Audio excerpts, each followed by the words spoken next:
बच्चे की हंसी जैसी फुसलाने से फिर खिल गई। बस ये स्याही अब महसूस दिल को हो रहा है। बरसों के पुराने जख्म पे मरहम लगा सा है।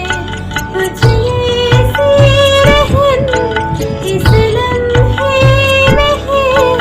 ये लम्हा कहाँ था मेरा, अब है सामने। इसे छू लो जरा, मर जाओ या जी लो जरा।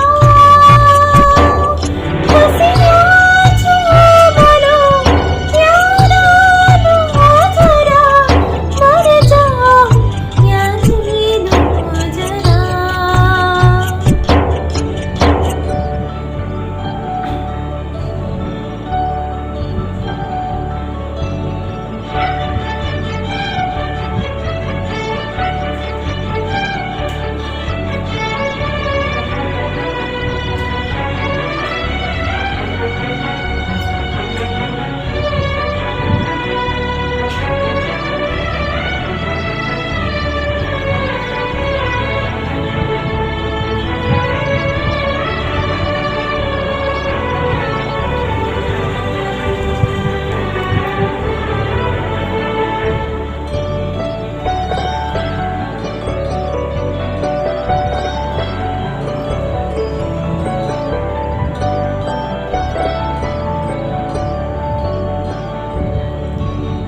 दूर से तोती पतंग जैसी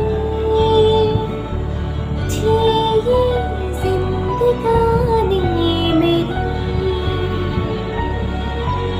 आज हम कल हो मेरा ना हो, हर दिन थी कहानी